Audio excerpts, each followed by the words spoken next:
저희 교회가 어느 세월에 아프리카와 남미와 아시아에 한 마을씩을 책임질 수 있을까?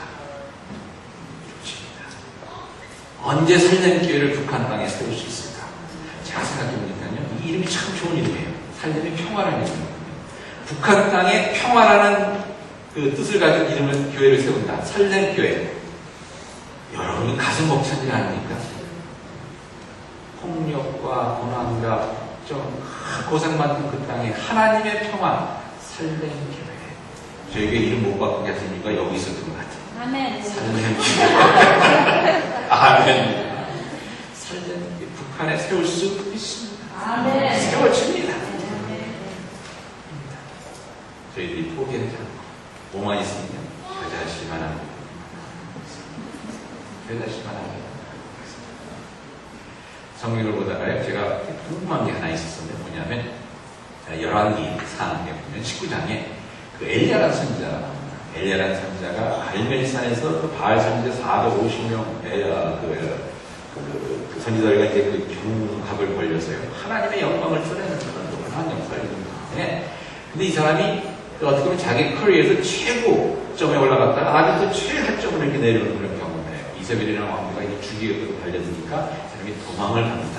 도망을 가는데 하나님께서 저를 신의 산으로 부르셔서 다시금 소명을 불어넣어 주시는데 뭐라고 말씀하시냐면, 네가 오던 길로, 열왕기상 10장에 보면 네가 오던 길로 다시 돌아가서 다메섹에 가서 하사엘이라는 사람에게 기름을 부어 아람 왕으로 삼고, 이스라엘에 가서 닌시의 아들 예후에게 기름을 부어 이스라엘 왕으로 삼고, 그 다음에 엘리사라는 사람에게 기름을 부어 내 후계자로 삼라, 이렇게 얘기해요.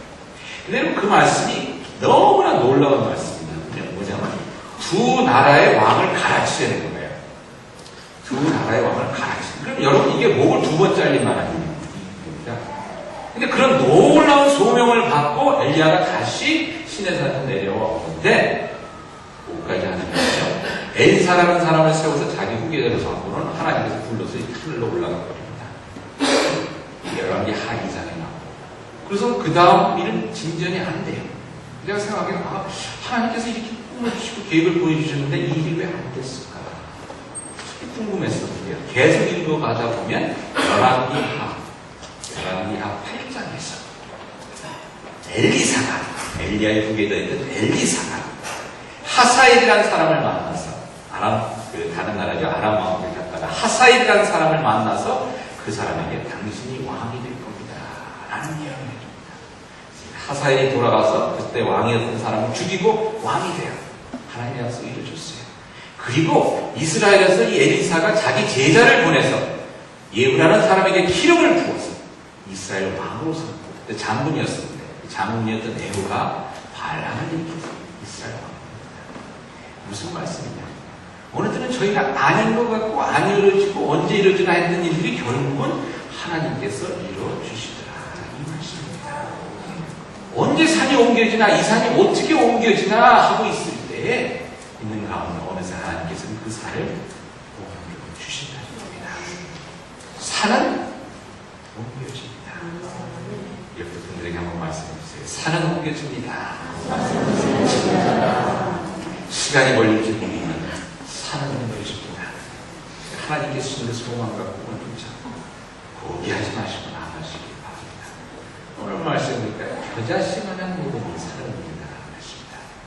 가만히 생각해 보니까요, 저희들이 이 마음대로 되는 것이 아니지 않습니까? 여러분들이 아마 그런 게 어서 해보신 분이 있을지 모르지만, 이 말씀을 읽고 밖에 나가서 여기 산이 없으니까 어떨지 모르지만 나무를 타면서 이 나무야, 니도 예수 그리스도의 이름으로 옮겨줘라 그런다고 옮겨주지 않거든요.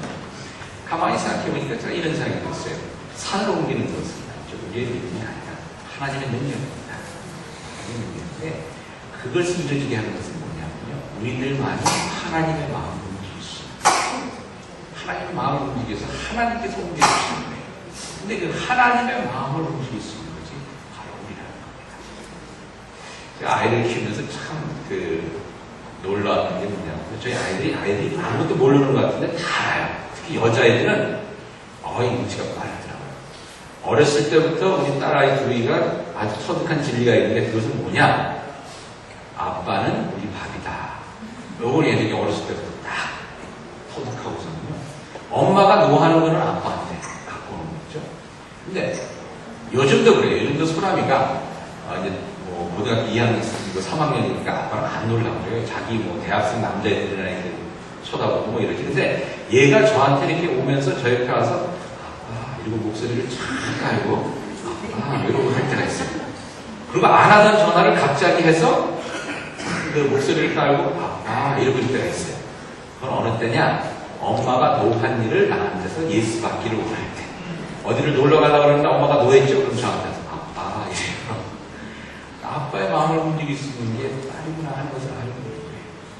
근데 여러분 하나님의 마음을 움직일 수 있는 것이 이겁니다. 저희입니다. 재미있는 것은요. 성경을 보시면 아시겠지만 하나님께서 역사하실 때, 홍해를 가르실 때 절대 혼자 역사하셨습니다. 오병이의 기적을 이룰 때 좀 희한해요. 돌로도 떡을 만드실 수 있는데 하나님께서 예수님께서 그렇게 안 하셨습니다. 한 아이가 보리떡 5개를 가지고 오는 그 믿음을 보시고 5,000명을 먹으셨어요. 홍해를 가를 때도 하나님께서 늘 능력으로 가를 수 있지만 모세가 손을 들어 지팡이를 가지고 손을 들 때까지 하나님께서 기다리신 거예요. 여러분의 믿음은 겨자씨만한 믿음, 그걸 보시길 원하시는 겁니다. 왜? 그 믿음을 보실 때 하나님의 마음이 기쁘셨습니다. 마음이 움직이는 거예요. 그러면 그때부터는 산이 뭡니까? 온 세계가 움직이는 겁니다. 온 세계가. 근데 그 겨자씨만한 믿음이 없어서 아직 산이 움직이지 못하고 있는 겁니다. 이런 생각을 해봅니다. 오늘 오후에 여성교회에서 저희 교회 와서, 여성교회 연합회에서 저희 교회 와서 선교 좋은 일을 하신다고 해서 말씀을 전해달라고 해서 무슨 말씀을 전할까 이렇게 생각하다 보니까 제가 오래전에 여성교가 아니라 그 여성연합회나 뭐 이런 데서 그 세계기도회를 저희 교회에서 한번 한 적이 있어요. 그때 전한 말씀 중에 어떤 그 한 예화가 갑자기 떠올랐어요. 근데 예화가 뭐냐면 이런 이야기입니다. 비둘기와 제비가 흐르는 나뭇가지 위에 앉아있는데 그 남쪽으로 일찍 내려가지 못한 제비가 이렇게 있다 보니까 눈이 내리는 걸 처음 본 거예요. 눈이 내리는 걸 처음 보니까 제비가 너무 희한해서 눈을 이렇게 가만히 들여다보고 있었어요. 그러면서 비둘기, 이 눈을 처음 본 제비가 비둘기한테 이렇게 물어봅니다. 비둘기야, 비둘기야. 저 눈이 이렇게 내리는데 저 눈의 무게가 얼마나 될까? 비둘기가 세상을 오래 살았던 비둘기가 이렇게 얘기합니다. 저 눈의 무게는 뭐가 나겠냐? 바람 입을 훅 불어도가라. 아무것도 아니야. 이 제비가 머리를 끄적이면서 하는 게 얘기를 하기를 그런데 말이야 비둘기야. 내가 가만히 보니까 나뭇가지에 눈이 쌓이는데 그 무게가 아무것도 안 나갈 것 같은 눈송이 하나가 그 위에 딱 올려지니까 나뭇가지가 뚝 부러진다. 이런 얘기야. 그래서 훅 나가니까 비둘기가 가만히 생각해보면서 생각이 드는 게 비둘기가 뭐의 상징입니까? 평화의 상징이지 않습니까? 그래서 비둘기가 생각해 이 땅에 아직까지도 풍령이 남하고 평화가 이루어지지 않는 어쩌면 눈송이와 같이 아무것도 아닌 것 같은 한 사람의 기도와 한 사람의 정성과 한 사람의 사랑과 한 사람의 노력이 아직까지 더 있지 않았고 이런 생각을 해요. 이런 얘기가 있습니다. 여러분 이게 참 중요한 것 같습니다. 겨자씨만한 믿음 아무것도 아닌 것 같지만 그 겨자씨만한 믿음 하나가 더해질 때 산이 옮겨질 수 있어요. 세상이 바뀔 수가 있어요.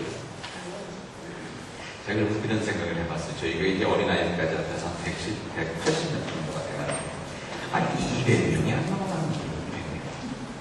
왜 200명을 못 넘는 거죠? 빨리 220명 뭐 이렇게 됐으면 좋겠고 이런 무슨 생각이 들냐? 어쩌면 이 나뭇가지가 꺾어지지 않게 200명 순이 넘어지지 않게 저는 한 사람이 1분 더 기도를 해야 합니다. 그 1분 기도가 모자라서 아닌가요? 여러분 가운데 그런 분이 있을지 모르겠어요. 새가 되면서 주님 내가 다른 건 못하겠지만 금년에 내가 1분씩 교회를 위해서 기도하겠습니다. 그런 결정을 하고 그냥 잊어버리는 분이 계실지 모르겠어요. 어쩌면 이 금년에는 제가 아무것도 못하지만 그냥 한 가지만은 꼭 하겠습니다. 교회 위해서. 그 결심하고 아직까지 못하신 분이 있는지 모르겠어요. 근데 하나님 제가 다른 건 못하지만 말입니다. 주일 예배만 꼭 5분 전에 나가겠습니다. 다른 거는 못하지만 끝나기 전에 와야 되죠. 5분 전에.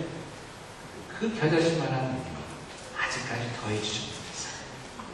하나님의 역사가 아직까지 이루어지지 못하고 있지는 않은지 그런 생각을 합니다. 저는 여러분들의 삶 가운데서 아직까지도 내가 넘지 못하는 그 산, 아직까지도 옮겨지지 못한, 무너지지 못한 그 여리고서 저는 여러분에게 필요한 그 겨자씨만한 믿음 하나가 아직까지 더해지지 않았기 때문에 그 성이 무너지지 않고 그 산이 옮겨지지 않고 그 바다가 갈라지지 않은 것입니다.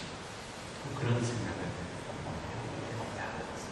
여러분, 아무것도 아닌 것 같은 눈송이 하나가 더해질 때 나무가지가 펴져지 아무것도 아닌 것 같은 여러분의 기도, 여러분의 정성, 여러분의 믿음 그것이 더해질 때, 하지만 더해질 때에 겨자씨만한 믿음이라도 있을 때에 없으면 안 돼요. 그 작은 믿음이라도 있을 때에 산은 옮겨진다는 것입니다. 산은 옮겨진다는 것입니다. 하나님께서 하시는 산은 옮겨집니다. 그 믿음을 다시 한번 회복하실 수 있는 여러분들 되시기를 간절히 바랍니다. 여러분들의 믿음의 크기, 여러분들이 장로님만한 믿음이 안 되실 때 여러분들에게 허락해 주신 그 일, 누구처럼 큰 일을 못하고 행쳤습니다. 하지만 여러분들에게 주신 그 믿음, 내가 무슨 일이 있어도 금년에 일주일에 한 번은 새벽 기도 나갑니다. 그 믿음을 통해서 하나님께서 산을 옮기시잖아요. 올라온 산을 옮기시고 올라온 영상을 보시기를 바랍니다. 다시 한번 옆에 분들에게 인사 나누십시다. 산은 옮겨집니다. 같이 기도하시겠습니다. 내가 원하는 한 가지